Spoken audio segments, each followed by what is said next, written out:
الحمد لله نحمده ونستعينه ونستغفره ونؤمن به ونتوكل عليه ونعوذ بالله من شرور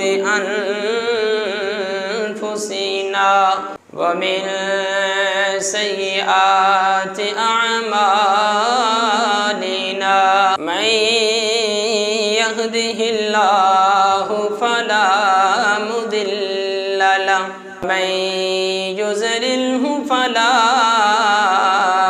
هادي له ونشهد أن لا إله إلا الله وحده لا شريك له ونشهد أن سيدنا وسندنا وحبيبنا وطبيبنا سيدنا وسندنا وطبيبنا وكريمنا محمدا عبده ورسوله إلى كافة للناس بشيرا ونذيرا وداعيا إلى الله بإذنه وسراجا منيرا وقال الله تبارك وتعالى في كلامه المجيد والفرقان الحميد أما بعد فأعوذ بالله من الشيطان الرجيم بسم الله الرحمن الرحيم ما كان محمد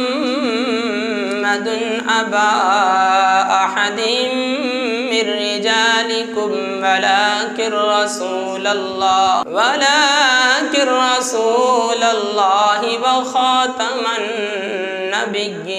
النبيين صدق الله مولانا العظيم وصدق رسوله النبي الكريم الأمين ونحن على ذلك لمن الشاهدين والشاكرين والحمد لله رب العالمين إن الله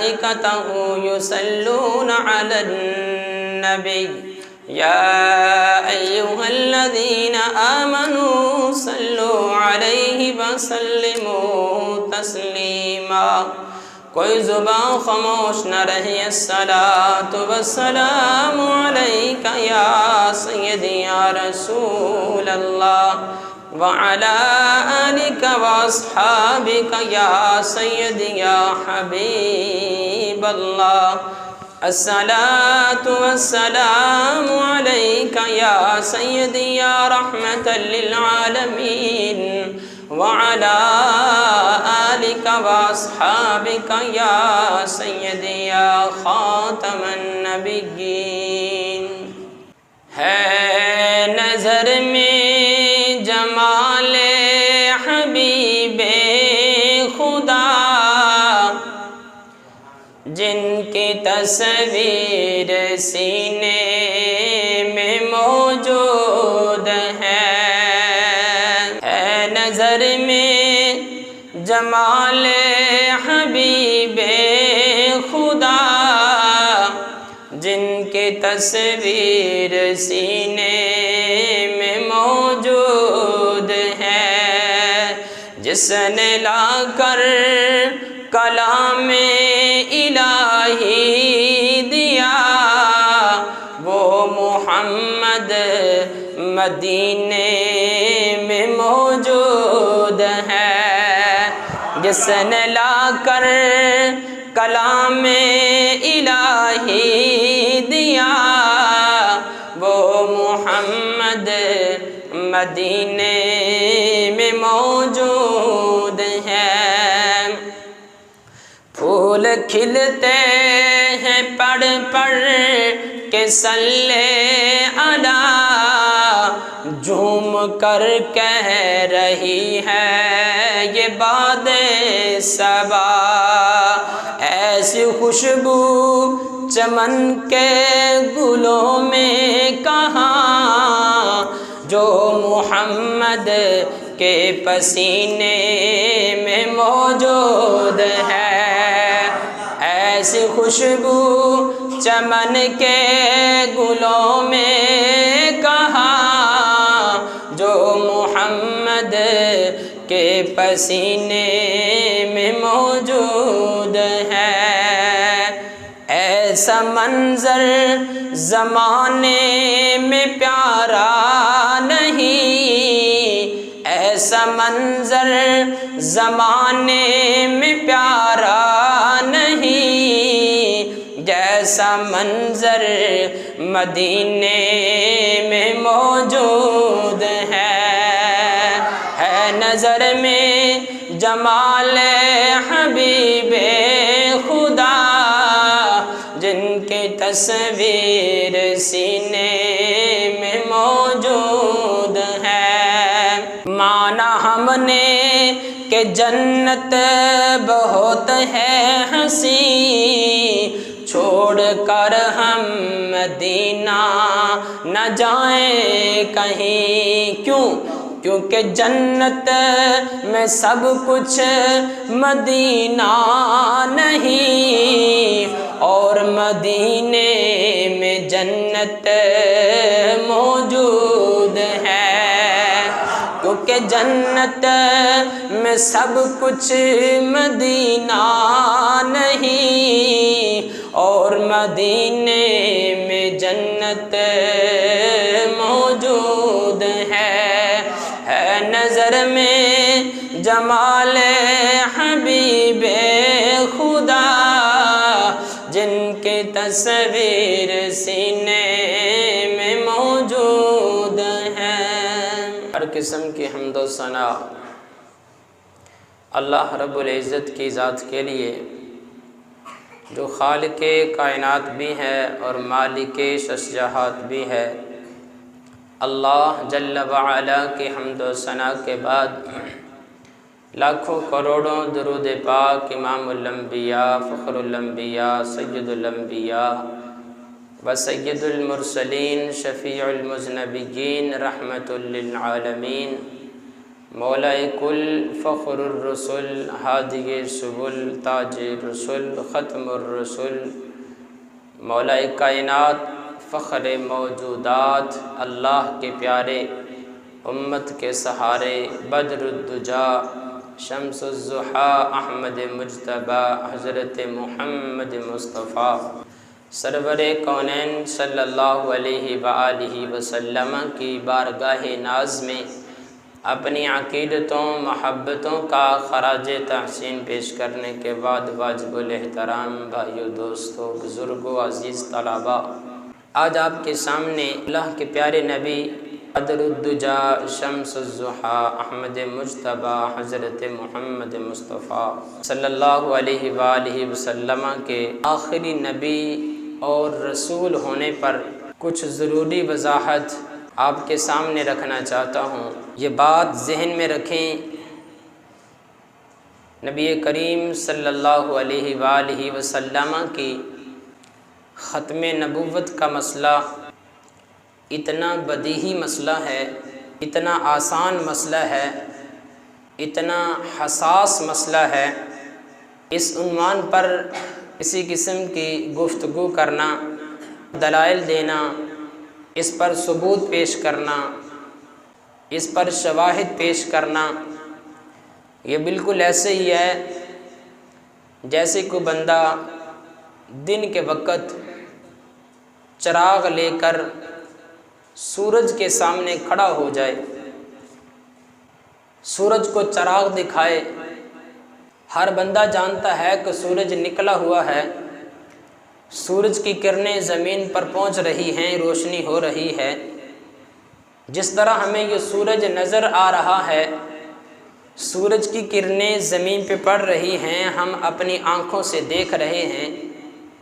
جس طرح اس بات میں کوئی شک نہیں ہے، کوئی تردد نہیں ہے اسی طرح اللہ کے پیارے نبی احمد مجتبیٰ حضرت محمد مصطفیٰ صلی اللہ علیہ وآلہ وسلم کے آخری نبی ہونے میں کوئی تردد نہیں ہے، کوئی شک نہیں ہے۔ یہ بات واضح ہے۔ پوری دنیا کے اندر 57 یا 58 اسلامی ممالک ہیں۔ ہر ملک کے اندر رہنے والے میرے حضور علیہ الصلوۃ والسلام کے غلام نوکر وہ یہ جانتے ہیں کہ اللہ کے نبی آخری نبی ہیں، میرے حضور کے بعد نبی کوئی نہیں ہے۔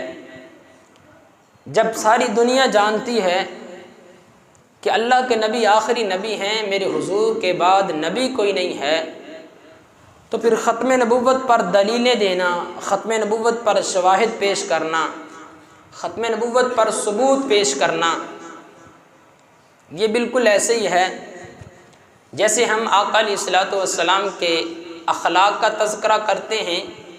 حضور کے اخلاق کا تذکرہ کرنا بھی عبادت ہے، حضور کے کردار کی بات کرنا یہ بھی عبادت ہے۔ اللہ کے نبی علیہ الصلوۃ والسلام نے دین اسلام امت تک کیسے پہنچایا اس کا ذکر کرنا یہ بھی عبادت ہے۔ اللہ کے نبی نے نماز کیسے پڑھی اس کا ذکر کرنا یہ بھی عبادت ہے۔ آقا علیہ الصلوۃ والسلام چلتے کیسے تھے اس کا ذکر کرنا یہ بھی عبادت ہے۔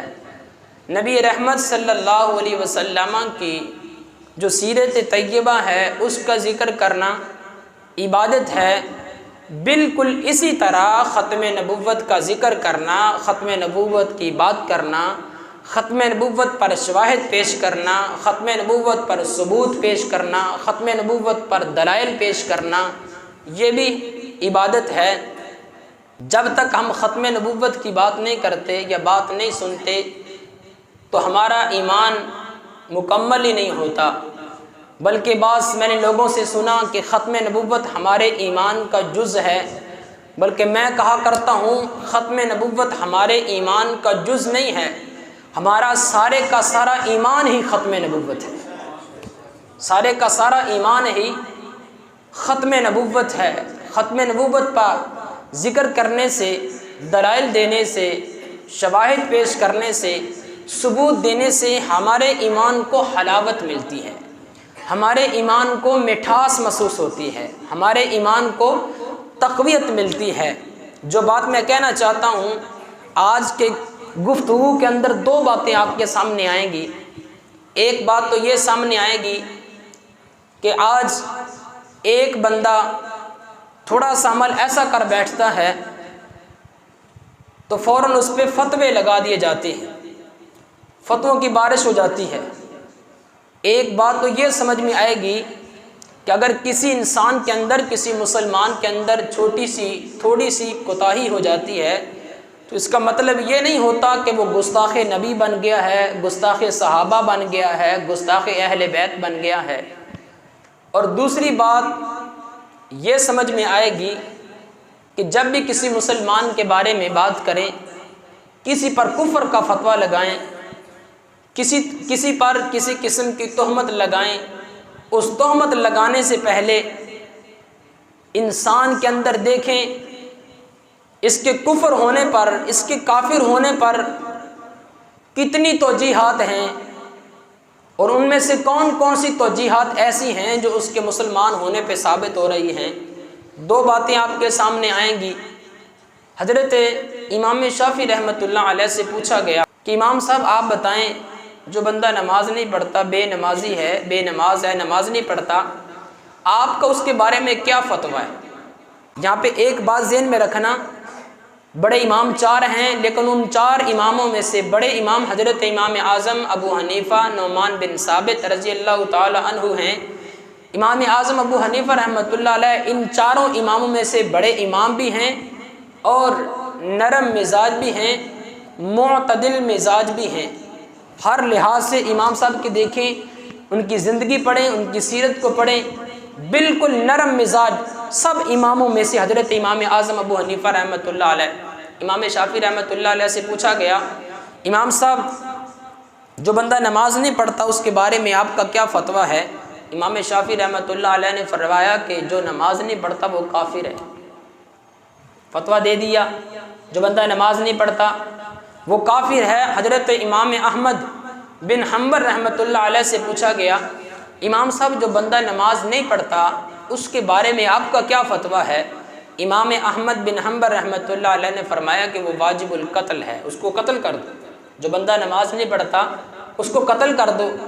حضرت امام مالک رحمۃ اللہ علیہ سے پوچھا گیا، امام صاحب جو بندہ نماز نہیں پڑھتا اس کے بارے میں آپ کا کیا فتویٰ ہے؟ امام مالک رحمۃ اللہ علیہ نے فرمایا کہ جو بندہ نماز نہیں پڑھتا وہ مرتد ہو جاتا ہے۔ حضرت امام اعظم ابو حنیفہ رحمۃ اللہ علیہ عرض کر رہا تھا کہ وہ نرم مزاج ہیں۔ امام صاحب سے پوچھا گیا، امام صاحب اب آپ بتائیں کہ جو بندہ نماز نہیں پڑھتا اس کے بارے میں آپ کا کیا فتویٰ ہے؟ تو امام صاحب نے فرمایا کہ نہ ہی وہ کافر ہے، نہ ہی وہ واجب القتل ہے، نہ ہی وہ مرتد ہے، بلکہ جو نماز نہیں پڑھتا اس کو پابند سلاسل کر دیا جائے، جیل میں بند کر دیا جائے، اسے نماز پڑھنے کا کہا جائے، اسے توبہ کرنے کا کہا جائے، وہ توبہ کر لیتا ہے، نماز پڑھنے لگ جاتا ہے تو اس بندے کو چھوڑ دیا جائے، وہ آزاد ہے، نماز پڑھے۔ اگر نماز نہیں پڑھتا، توبہ بھی نہیں کرتا، تو امام صاحب فرماتے ہیں کہ پھر اس کو جیل میں ہی بند رکھا جائے حتیٰ کہ اس کی وہاں پہ موت آ جائے۔ باقی تین اماموں کی نسبت جو نرم فتویٰ ہے نا وہ امام اعظم ابو حنیفہ رحمۃ اللہ علیہ کا ہے۔ اب آگے پھر حضرت امام اعظم ابو حنیفہ رحمۃ اللہ علیہ سے پوچھا گیا کہ امام صاحب ایک سوال ہے، ایک شخص ہے وہ یہ کہتا ہے کہ عیسائی بھی سچے ہیں، یہودی بھی سچے ہیں، پھر وہ بندہ یہ بھی کہتا ہے کہ میں فتنے سے پیار کرتا ہوں، پھر وہ بندہ یہ بھی کہتا ہے کہ میں اللہ کی رحمت سے بھاگتا ہوں، رحمت سے بھاگتا ہوں، پھر وہ بندہ مردار بھی کھاتا ہے، پھر وہ بندہ نماز پڑھتا ہے لیکن کبھی کبھی پڑھتا ہے، اگر پڑھتا ہے تو بغیر رکوع سجود کے پڑھتا ہے، پھر وہ بندہ یہ بھی کہتا ہے کہ میں جنت سے نفرت کرتا ہوں، پھر وہ یہ بھی کہتا ہے کہ میں جہنم سے ڈرتا نہیں ہوں، یہ باتیں کرتا ہے۔ تو امام صاحب اب آپ بتائیں ایسا بندہ جو فتنے سے پیار کرتا ہے، یہودیوں کو سچا کہتا ہے، عیسائیوں کو سچا کہتا ہے، مردار کھاتا ہے، بغیر ذبح کیے کھا جاتا ہے، اللہ کی رحمت سے بھاگتا ہے، جنت سے نفرت کرتا ہے، جہنم سے ڈرتا نہیں ہے، تو امام صاحب اب آپ بتائیں وہ بندہ تو پھر کافر ہوا نا؟ امام صاحب آپ فتویٰ دیں۔ تو امام صاحب نے پتہ کیا جملہ ارشاد فرمایا؟ میرے امام صاحب نے فرمایا یہاں پر تو بات بعد میں ہوتی ہے نا، کوئی زبان سے لفظ جملہ بعد میں نکلتا ہے نا، پہلے کفر کا فتویٰ لگ جاتا ہے، یہ بندہ کافر ہو گیا ہے، یہ مرتد ہو گیا ہے، یہ واجب القتل ہو گیا ہے، بات بعد میں زبان سے نکلتی ہے، پہلے فتوے لگ جاتے ہیں۔ لیکن امام صاحب سے پوچھا گیا، امام صاحب ایک بندہ یہ کام کر رہا ہے اس کے بارے میں آپ کا کیا خیال ہے؟ وہ بندہ واجب القتل ہے، مرتد ہے، کافر ہے، آپ اس پر فتویٰ دیں۔ تو امام صاحب نے پتہ کیا فتویٰ دیا؟ میرے امام نے فرمایا کہ وہ بندہ کامل ایمان والا ہے، کامل ایمان والا ہے، مکمل ایمان والا ہے۔ بندہ بڑا حیران ہوا، امام صاحب وہ بندہ عیسائیوں کو سچا کہہ رہا ہے، یہودیوں کو سچا کہہ رہا ہے، فتنے سے پیار کر رہا ہے، جنت سے نفرت کر رہا ہے، جہنم سے وہ بندہ ڈرتا نہیں ہے، وہ بندہ کامل ایمان والا، اعلیٰ درجے والا، افضلیت والا، اکمل، وہ بندہ کیسے بن گیا؟ تو میرے امام صاحب نے فرمایا کہ بھائی یہ جو تو نے بات کی ہے نا کہ وہ بندہ مردار کھاتا ہے، وہ بندہ مردار نہیں کھاتا، وہ بندہ مردار نہیں کھاتا، بلکہ اللہ کا حکم تو یہ ہے کہ جانوروں کو پہلے ذبح کرو، اس کے اندر سے جو خون بہتا ہے وہ حرام ہے، وہ تم نہیں کھا سکتے، اس کو استعمال میں نہیں لا سکتے، وہ حرام ہے۔ تو وہ جو جانور کھاتا ہے نا وہ مچھلی کو کھاتا ہے، مچھلی ذبح نہیں کی جاتی، مچھلی یہ بات سمجھنے والی ہے، ورنہ اگر آپ نے غور نہ کیا یہ ساری باتیں اوپر سے گزر جانی ہیں، اگر آپ نے غور نہ کیا باتیں ساری اوپر سے گزر جائیں گی۔ امام صاحب وہ مردار کھاتا ہے، تو امام صاحب نے فرمایا کہ نہیں بھئی آپ غلط سمجھے ہیں، وہ جو مردار کھاتا ہے نا وہ مردار نہیں کھاتا بلکہ مچھلی ہے، ذبح نہیں کی جاتی، بغیر ذبح کیے ہی استعمال میں لائی جاتی ہے، کھائی جاتی ہے، اس لیے وہ بندہ مردار نہیں کھاتا بلکہ وہ تو مچھلی کو کھاتا ہے۔ یہ تو اللہ کا حکم ہے کہ اس کو بغیر ذبح کیے آپ کھا سکتے ہیں، تو اس لیے وہ بندہ نہ کافر ہے، نہ واجب القتل ہے، نہ مرتد ہے، اس لیے وہ کامل ایمان والا ہے۔ وہ بندہ کہنے لگا امام صاحب یہ بات تو سمجھ میں آ گئی، لیکن وہ بندہ یہ بھی کہتا ہے کہ میں اللہ کی رحمت سے بھاگتا ہوں۔ اب اللہ کی رحمت سے امام صاحب آپ بتائیں کون بھاگتا ہے؟ ہر بندہ یہ ہر نماز کے بعد دعا کر رہا ہوتا ہے کہ یا اللہ ہم پر اپنی رحمت برسا، ہم پر اپنی رحمت بسا، ہم پر اپنی، ہر بندہ یہ دعا کر رہا ہوتا ہے، لیکن وہ کہتا ہے کہ میں اللہ کی رحمت سے بھاگتا ہوں۔ تو امام صاحب نے فرمایا بھائی وہ رحمت سے نہیں بھاگتا، تو بھی رحمت سے بھاگتا ہے۔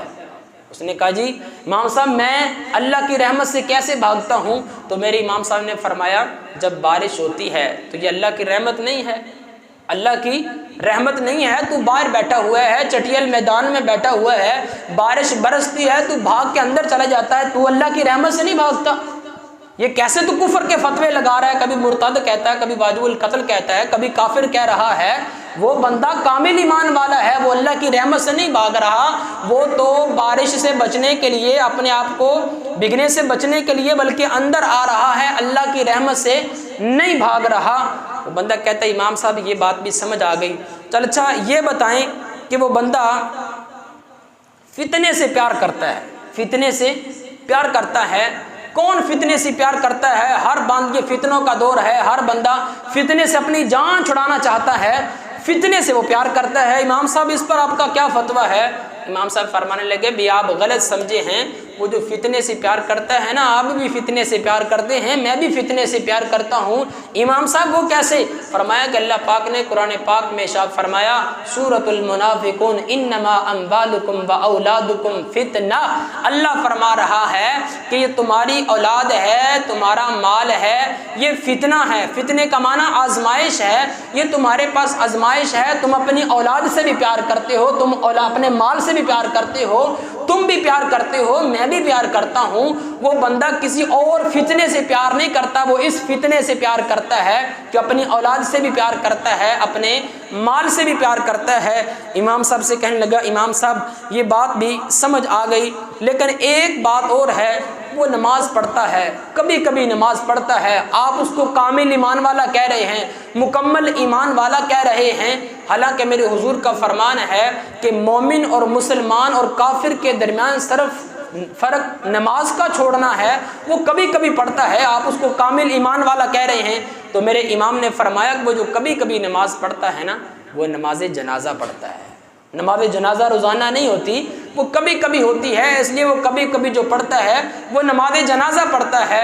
کہنے لگا امام صاحب پھر بندہ رکوع سجود کے بغیر پڑھتا ہے؟ تو میرے امام فرمانے لگے وہ جو رکوع سجود کے بغیر پڑھتا ہے، نماز جنازہ رکوع سجود کے بغیر پڑھی جاتی ہے، اس لیے وہ رکوع سجود کے بغیر پڑھتا ہے، اس لیے وہ بندہ کافر نہیں ہے، واجب القتل نہیں ہے، مرتد نہیں ہے، بلکہ وہ کامل ایمان والا ہے، اعلیٰ درجے ایمان والا ہے۔ بندہ کہنے لگا امام صاحب یہ ساری باتیں سمجھ میں آ گئی، لیکن وہ جنت سے نفرت کرتا ہے، وہ جنت سے نفرت کرتا ہے، اور ساتھ یہ کہتا ہے کہ مجھے جہنم کا کوئی خوف نہیں ہے، جہنم کا ڈر نہیں ہے۔ امام صاحب نے فرمایا وہ بندہ ٹھیک کہتا ہے کہ وہ جنت سے نفرت کرتا ہے، جنت کا شوق نہیں ہے، وہ بندہ ٹھیک کہتا ہے۔ امام صاحب کیسے؟ امام صاحب نے فرمایا کہ وہ بندہ جو کہتا ہے نا جنت سے مجھے نفرت ہے، وہ یہ کہتا ہے کہ اگر تم نے محبت کرنی ہے تو جنت سے محبت نہ کرو، عبادت کرنی ہے جنت کے لیے نہ کرو، اگر تم نے عبادت کرنی ہے اس مالک کے لیے کرو، جب اس مالک کے لیے تم عبادت کرو گے میرا اللہ خود ہی تمہیں جنت عطا فرما دے گا۔ پھر وہ بندہ کہنے لگا امام صاحب یہ بات بھی سمجھ میں آ گئی، لیکن وہ جہنم سے ڈرتا نہیں ہے، جہنم سے خوف نہیں کھاتا۔ تو امام صاحب نے فرمایا کہ وہ بالکل ٹھیک کرتا ہے، وہ جہنم سے خوف نہیں کھاتا، بلکہ جس مالک نے جہنم بنائی ہے اس مالک سے ڈرتا ہے۔ جو بندہ جہنم سے نہیں ڈرتا مالک سے ڈرتا ہے، جو بندہ مالک سے ڈر جائے، دل کے اندر خوف خدا پیدا ہو جائے، وہ بندہ جہنم سے نہیں ڈرتا، صرف خدا سے ڈرتا ہے۔ صرف خدا سے ڈرنے پر میرا اللہ اس کو جنت کا مہمان بنا دے گا۔ ساری باتیں اس کی سمجھ میں آ گئی۔ حضرت رابعہ بصری رحمۃ اللہ علیہ بڑی بڑی آقا علیہ الصلوۃ والسلام کی امت کے اندر بڑی بڑی برگزیدہ، بڑی اعلیٰ، بڑی عرفہ، عظیم الشان خواتین گزری ہیں۔ حضرت رابعہ بصری رحمۃ اللہ علیہ اپنے وقت کی ولیہ تھی۔ ایک دن بازار کے اندر اپنے ایک ہاتھ میں پانی لے کے جا رہی تھی، جو بات میں نے ابھی کی ہے، اپنے ایک ہاتھ میں پانی لے کے جا رہی تھی اور دوسرے ہاتھ کے اندر آگ لے کے جا رہی تھی۔ تو کسی نے پوچھا، اے رابعہ بصری، ایک ہاتھ میں پانی ہے، دوسرے ہاتھ میں آگ ہے، اس پانی کا کیا کرنا ہے، اس آگ کا کیا کرنا ہے؟ تو حضرت رابعہ بصری رحمۃ اللہ علیہ قربان جاؤں بڑا خوبصورت جواب ارشاد فرمایا۔ حضرت رابعہ بصری رحمۃ اللہ علیہ فرمانے لگی کہ یہ جو میرے ہاتھ میں پانی ہے، اس پانی سے میں جہنم کی آگ کو بجھانا چاہتی ہوں، اور جو میرے ہاتھ کے اندر آگ ہے، میں اس آگ سے جنت کو آگ لگانا چاہتی ہوں کہ دنیا والے جنت کے شوق میں عبادت کرتے ہیں۔ جب کوئی بندہ جنت کے شوق میں عبادت کرتا ہے، وہ مالک کو بھول جاتا ہے، صرف جنت کی لالچ میں لگ جاتا ہے۔ اگر تم نے عبادت کرنی ہے، نماز پڑھنی ہے، روزہ رکھنا ہے، خیرات کرنی ہے، صدقہ دینا ہے، کوئی نیکی کرنی ہے، اس مالک کی رضا کے لیے کرو، جنت کے لالچ میں نہ کرو۔ یہ جو میرے ہاتھ کے اندر آگ ہے، جو میرے ہاتھ کے اندر پانی ہے، میں جہنم کی آگ کو بجھانا چاہتی ہوں، جہنم کو بجھانا چاہتی ہوں۔ اس لیے کہ لوگ جہنم سے ڈرتے ہیں، خدا سے نہیں ڈرتے۔ فرمایا کہ آپ جہنم سے نہ ڈرا کریں، بلکہ اس خدا سے ڈرا کریں۔ جب اس خدا سے ڈر جاؤ گے، میرا اللہ تمہیں جہنم سے بچا کر جنت خود ہی عطا فرما دے گا۔ اب دیکھیں امام صاحب نے کتنے خوبصورت اور کتنے احسن انداز میں یہ جواب دیے۔ آخری جواب، وہ بندہ کہنے لگا، امام صاحب وہ بندہ عیسائیوں کو سچا کہتا ہے، یہودیوں کو بھی سچا کہتا ہے، عیسائی سچے کیسے ہیں؟ یہودی سچے کیسے ہو گئے؟ ہم مسلمان ہیں، عیسائی یہودی سچے کیسے ہو گئے؟ اللہ کا قرآن کہتا ہے، وقالت الیہود لیست النصارى علی شیء وقالت النصارى لیست الیہود علی شیء۔ اللہ فرماتے ہیں کہ یہ جو یہودی ہیں، یہ عیسائیوں سے کہتے ہیں کہ تم بے دین ہو، تم لا مذہب ہو، تمہارا دین کوئی نہیں ہے، تمہارا مذہب کوئی نہیں ہے، تم جھوٹے ہو۔ یہودی عیسائیوں سے کہہ رہے ہیں اور عیسائی یہودیوں سے کہتے ہیں کہ تم لا دین ہو، تمہارا دین کوئی نہیں ہے، تمہارا مذہب کوئی نہیں ہے، تم کسی ملت پر نہیں ہو۔ یہودی عیسائیوں کو کہہ رہے ہیں، عیسائی یہودیوں کو کہہ رہے ہیں۔ اس لیے جو یہودی کہہ رہے ہیں وہ بھی سچے ہیں، جو عیسائی کہہ رہے ہیں وہ بھی سچے ہیں۔ اس لیے وہ بندہ ٹھیک کہتا ہے کہ عیسائی بھی سچے ہیں، یہودی بھی سچے ہیں۔ جس بندے نے یہ بات کی ہے وہ بالکل درست کہتا ہے۔ اب یہ تمام باتیں جو اس بندے نے سوال کیے، تو آگے سے فوراً میرے امام نے فتویٰ نہیں لگا دیا کہ تم یہ بات کر رہے ہو، وہ فتنے سے پیار کرتا ہے، یہودیوں کو سچا کہتا ہے، عیسائیوں کو سچا کہتا ہے، وہ نماز کبھی کبھی پڑھتا ہے، بغیر رکوع سجود کے پڑھتا ہے، مردار کھا جاتا ہے، فتنے سے پیار کرتا ہے۔ یہ تمہاری باتیں اپنی جگہ پر ہیں۔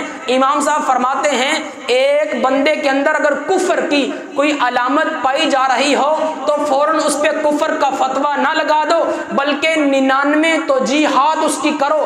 اگر 99 توجیحات ایسی ہیں کہ اس کے اندر کفر کی پائی جا رہی ہے، لیکن ایک صفت ایسی ہے جو مسلمانوں والی پائی جا رہی ہے، تو اس پہ کفر کا فتویٰ نہ لگاؤ، اس پہ خدا کو چھوڑ دو۔ میرا خدا بھی جانتا ہے، میرا مصطفیٰ بھی جانتا ہے کہ اس کے دل میں ایمان ہے کہ نہیں، وہ کافر ہے کہ نہیں، اللہ اس کے حبیب کا اس نے سامنا کرنا ہے۔ لیکن یہاں پر فتووں کی مشین لگی ہوئی ہے، ایک بندہ ہاتھ اوپر باندھتا ہے، ایک نیچے باندھتا ہے، فوراً جناب اس پہ فتویٰ لگا دیا جاتا ہے۔ ایک پاؤں کو کھولتا ہے، دوسرا پاؤں کو ملا لیتا ہے، اس پہ فتویٰ لگا دیا جاتا ہے۔ ایک سورۃ فاتحہ پڑھتا ہے، دوسرا نہیں پڑھتا، اس پہ بھی جناب والا کفر کا فتویٰ، گستاخی کا فتویٰ لگا دیا جاتا ہے۔ میں کہتا ہوں اپنے فتووں کی مشین کو بند کرو، یہ معاملہ اللہ کے ساتھ ہے، میرا خدا جانتا ہے اس کے سینے کے اندر ایمان کا ذرہ ہے یا نہیں۔ بعض خطباء کو دیکھا اپنی واہ واہ کرانے کے لیے اسٹیجوں پر بیٹھ کر، ممبر رسول پر بیٹھ کر دوسرے مسالک پر طنز کرتے ہیں، تنقید کرتے ہیں، نشانہ بناتے ہیں، یہ گستاخ نبی ہیں، یہ گستاخ صحابہ ہیں، یہ گستاخ اہل بیت ہیں، ان کو نماز نہیں پڑھنی آتی۔ میں اس ملا سے پوچھتا ہوں، تو ممبر رسول پر بیٹھ کر، اسٹیج پر بیٹھ کر، وہ لوگ، سادہ لوگ جن کو مسائل کا نہیں پتا، وہ لوگ جن کو نماز کے مسائل کا نہیں پتا، غسل کے مسائل کا نہیں پتا، وضو کے مسائل کا نہیں پتا، ان لوگوں کو تو یہ نفرت ان کے درمیان میں پھیلا رہا ہے، یہ نفرت بھڑکا رہا ہے۔ اللہ کے بندے ان کو بھڑکا مت، ان کے دلوں کے اندر نفرت پیدا مت کر، بلکہ ان کو نماز کے مسائل بتا۔ اب جو مسائل بتانے تھے وہ مسائل نہیں بتائے، جن باتوں کو نہیں سکھانا تھا وہ سکھا دی ہیں، جو باتیں نہیں سکھانا چاہیے تھی ان کو بتا دیا ہے۔ اس لیے کفر کی یہ جو بار بار فتووں کی مشین ہے، اس فتووں کی مشین کو بند کرو۔ کیا ضرورت ہے کسی پر فتویٰ لگانے کی؟ کیا ضرورت ہے کسی پر تنقید کرنے کی؟ یہ تمام باتیں وہی ہیں جو میں نے نہیں کی، میرے امام اعظم ابو حنیفہ رحمۃ اللہ علیہ نے کی ہیں۔ یہ فتویٰ میرا نہیں ہے، امام اعظم ابو حنیفہ رحمۃ اللہ علیہ حضرت نعمان بن ثابت رضی اللہ تعالی عنہ کا ہے۔ یہ فتویٰ امام اعظم ابو حنیفہ کا ہے، وہ امام اعظم ابو حنیفہ جو 40 سال تک عشاء کے وضو سے فجر کی نماز ادا کرتے رہے، وہ امام اعظم ابو حنیفہ رحمۃ اللہ علیہ جس نے 55 حج پیدل چل کر کیے ہیں، وہ امام اعظم ابو حنیفہ جو 40 سال تک راتوں کو سویا نہیں کرتے تھے، راتوں کو 3 حصوں میں تقسیم کیا کرتے تھے۔ پہلے حصے میں علماء کرام کو درس و تدریس دیا کرتے تھے، دوسرے حصے میں مسائل اخذ کیا کرتے تھے، تیسرے حصے میں میرے رب کی عبادت کیا کرتے تھے۔ وہ امام اعظم ابو حنیفہ جب آخری دفعہ حج کرنے کے لیے مکہ تشریف لے گئے، وہاں پر جب پہنچے تو آپ نے جا کر کہا کہ میں بیت اللہ کے اندر داخل ہونا چاہتا ہوں، لیکن وہاں کا جو متولی تھا وہ کہنے لگا جی اندر جانے کی اجازت نہیں ہے، آپ وقت کے امام ہیں، آپ کو میں منع نہیں کر سکتا۔ دروازہ کھول دیا گیا، امام صاحب تشریف لے گئے، امام صاحب نے 2 رکعت نماز نفل نیت باندھ لی اور کھڑے ہو گئے، ایک پاؤں پہ وزن ڈالا، 15 سپارے ایک پاؤں پر کھڑے ہو کے پڑھ دیے، ایک رکعت مکمل کی، دوسرے پاؤں پہ وزن ڈالا، دوسرے پاؤں پہ وزن ڈال کر 15 سپارے دوسری رکعت میں پڑھ دیے۔ جب فجر کی اذانیں ہو رہی تھی تو میرے امام نے پورا قرآن مکمل کر دیا تھا۔ میں اس امام کا فتویٰ تمہیں سنا رہا ہوں۔ میرے اس امام سے پوچھا گیا، سوال کیا گیا، امام صاحب ایک بات اور ہے، ایک سوال اور ہے۔ جی کیا سوال ہے؟ اگر کوئی بندہ میرے نبی کے بعد جو میں بات کہنا چاہتا تھا، جو میں نے ساری بات کی ہے، اس کا خلاصہ آپ کے سامنے رکھنے لگا ہوں، امام صاحب اس بات کا جواب دیں، ایک بندہ میرے نبی کے بعد نبوت کا اعلان کرتا ہے کہ میں نبی ہوں، آپ کا اس کے بارے میں کیا خیال ہے؟ تو میرے امام صاحب نے پتہ کیا جملہ ارشاد فرمایا؟ میرے امام صاحب نے فرمایا تو یہ سوال کرتا ہے کہ ایک بندہ میرے نبی کے بعد باقی تمام باتیں کتنے نرم مزاج کے ساتھ، معتدل مزاج کے ساتھ میرے امام نے دی ہیں، لیکن جب بات آئی ہے میرے نبی کی ختم نبوت کی تو امام صاحب کا فتویٰ یہاں پہ بھی سن لو۔ پوچھا گیا امام صاحب اگر کوئی بندہ میرے نبی کے بعد نبوت کا اعلان کر دیتا ہے، اس کے بارے میں آپ کا کیا خیال ہے؟ میرے امام نے فرمایا تو میرے نبی کے بعد نبوت کا اعلان کرنے کی بات کرتا ہے، اگر کوئی بندہ نبوت کا اعلان کر دے اور اس سے کوئی اور بندہ یہ کہے کہ تو نے نبوت کا اعلان کیا ہے، میں تیرے ساتھ مناظرہ کرنا چاہتا ہوں، تجھ سے دلیلیں مانگنا چاہتا ہوں، میرے امام نے فرمایا کہ جو دلیل مانگنے والا ہے وہ بھی واجب القتل ہو جاتا ہے، وہ بھی مرتد ہو جاتا ہے، وہ بھی کافر ہو جاتا ہے، وہ بندہ بھی دار اسلام سے خارج ہو جاتا ہے۔ تمام باتیں اپنی جگہ پر ہیں، لیکن میرے امام کا ختم نبوت کے بارے میں اٹل فیصلہ ہے، ایک ہی اعلان ہے، جو ختم نبوت پر بات کرے گا امام کا ایک ہی فتویٰ ہے، وہ دائرہ اسلام سے خارج بھی ہے، واجب القتل بھی ہے، ایسے بندے کو قتل کر دینا چاہیے۔ باقی تمام باتیں اپنی جگہ پر، لیکن ختم نبوت کا مسئلہ اتنا بدیہی مسئلہ ہے، اتنا اساس مسئلہ ہے، اتنا آسان مسئلہ ہے کہ ختم نبوت پر کسی قسم کا کوئی کمپرومائز نہیں ہو سکتا۔ 1953 کی جب تحریک چلی، بہاولپور کی عدالت کے اندر ایک بزرگ سفید داڑھی تھی اس کی، بہاولپور کی عدالت میں پیش کیا گیا۔ اب جج نے اعلان کیا کہ اے بزرگ بابا جی آپ نے ختم نبوت کا نعرہ لگایا ہے، عدالت آپ کو 1 مہینے کی سزا سناتی ہے۔ تو آگے سے بزرگ نے پتہ کیا کہا، اس نے پھر نعرہ لگایا کہ تاجدار ختم نبوت۔ اس انگریز نے پھر اعلان کیا، اس نے کہا تجھے 2 مہینوں کی عدالت سزا سناتی ہے۔ اس نے پھر اعلان کیا تاجدار ختم نبوت۔ انگریز نے پھر اعلان کہا، عدالت نے پھر کہا کہ تجھے عدالت 3 مہینے کی سزا سناتی ہے۔ اس نے پھر تاجدار نبوت کا نعرہ لگا دیا۔ اس نے چوتھی بار پھر کہا عدالت تجھے 6 مہینے کی سزا سناتی ہے۔ اس بابا جی نے پھر نعرہ لگایا تاجدار ختم نبوت۔ اس نے پھر اعلان کیا عدالت تجھے 2 سال کی سزا سناتی ہے۔ اس بزرگ نے پھر اعلان کیا کہ تاجدار ختم نبوت۔ جب اس نے 7ویں بار اعلان کیا نا تو آگے سے اس انگریز نے کہا کہ اس بابا جی کا دماغ ٹھیک نہیں ہے، اس کو چھوڑ دیا جائے۔ اس بزرگ نے پھر نعرہ لگایا کہ تاجدار ختم نبوت۔ ایسے نہیں تاجدار ختم نبوت کا نعرہ ایسے نہیں لگایا جاتا۔ یہی ہمارا لاہور شہر تھا، مار روڈ کے اوپر 1953 کی جب تحریک چلتی ہے، 10,000 نوجوانوں نے اپنی قربانیاں پیش کی تھی۔ ایک ماں جا رہی تھی، ماں اپنے بیٹے کو دولہا بنا کے جا رہی تھی۔ ماں نے کہا بیٹا یہ کیا ہو رہا ہے؟ بتایا گیا ختم نبوت کا مسئلہ ہے، گولی چل رہی ہے، حضور کے غلام حضور کے ماننے والے سینہ تان کر گولیاں کھا رہے ہیں۔ ماں نے ایک جملہ کہا، ماں نے کہا بیٹا یہ صحرا اتار دے، یہ صحرا اتار دے، جا تو بھی جا، سینے پر گولی کھا کے آ۔ میں نے تجھے اسی دن کے لیے دودھ پلایا تھا، میں تجھے دنیا کے اندر دولہا بننا نہیں دیکھنا چاہتی، میں تجھے دولہا جنت کے اندر بننا دیکھنا چاہتی ہوں۔ وہ نوجوان گیا، سینے پہ گولی کھائی، واپس پلٹا، ماں کے قدموں میں گزا، ماں سے کہنے لگا کہ ماں دیکھ، اگر تو نے مجھے اس دن کے لیے دودھ پلایا تھا تو پھر تیرے اس بیٹے نے کمر پر گولی نہیں کھائی، سینے پہ گولی کھائی ہے۔ آپ 1400 سال کی تاریخ پڑھ کے دیکھ لیں، جب بھی میرے حضور کے غلام میدان عمل میں نکلے ہیں کسی نے پشت پہ گولی نہیں کھائی، سینے پہ گولی کھائی ہے۔ یہی 1953 کی تحریک چلتی ہے۔ ایک 7 سال کا بچہ، وہ بابا جی ابھی زندہ ہیں، ٹاؤن شپ لاہور کے اندر وہ بابا جی ابھی زندہ ہیں، 7 سال ان کی عمر تھی، ان کو پکڑا گیا۔ سپریڈنٹ نے ان کو چھتر لگانا شروع کیے، ایک لگایا، دوسرا لگایا، تیسرا لگایا۔ وہ لگانے والا سپریڈنٹ کہتا ہے اب لگا نعرہ تاجدار ختم نبوت کا۔ اس بچے نے پھر نعرہ لگایا کہ تاجدار ختم نبوت، اس نے اور لگائے، اس نے اور مارا، اس نے پھر نعرہ لگایا تاجدار ختم نبوت۔ اس نے سپریڈنٹ نے اس نے کہا کہ کتنی بار نعرہ لگاؤ گے، کتنا نعرہ لگاؤ گے؟ اس نے کہا کتنے لتر ماروں، کتنے چھتر ماروں؟ اس نے آگے سے پتہ ہے بچے نے کیا جواب دیا؟ آگے سے جو بچے نے جواب دیا نا، وہ بچہ کہنے لگا کہ جتنے آپ کل قیامت کے دن چھتر کھا سکتے ہیں نا، اتنے آج مجھے مار لو۔ ختم نبوت کا مسئلہ اگر سمجھ آیا تو 7 سال کے بچے کو بھی آ گیا، ختم نبوت کا مسئلہ سمجھ آیا تو 70 سال کے بوڑھے کو بھی آ گیا۔ یہ ختم نبوت کا مسئلہ کوئی عام مسئلہ نہیں ہے، ہمارا ایمان بھی، ہمارے ایمان کی ابتدا بھی ختم نبوت پہ ہوتی ہے اور ہمارے ایمان کی انتہا بھی ختم نبوت پہ ہوتی ہے۔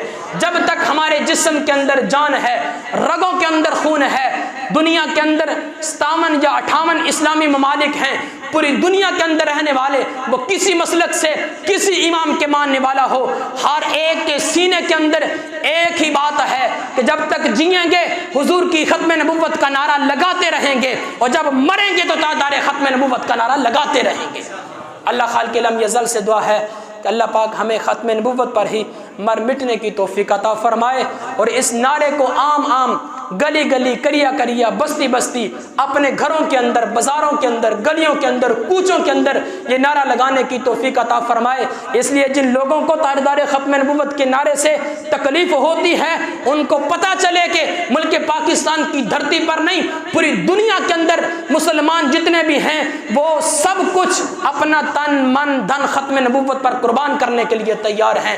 اس لیے اپنے بچوں کو تیار کرو، خود بھی تاجدار ختم نبوت کا نعرہ لگاؤ، اپنے بچوں کو بھی تیار کرو۔ اللہ خالق لم یزل سے دعا ہے کہ اللہ پاک ہمیں عمل کرنے کی توفیق عطا فرمائے۔ وما علینا الا البلاغ۔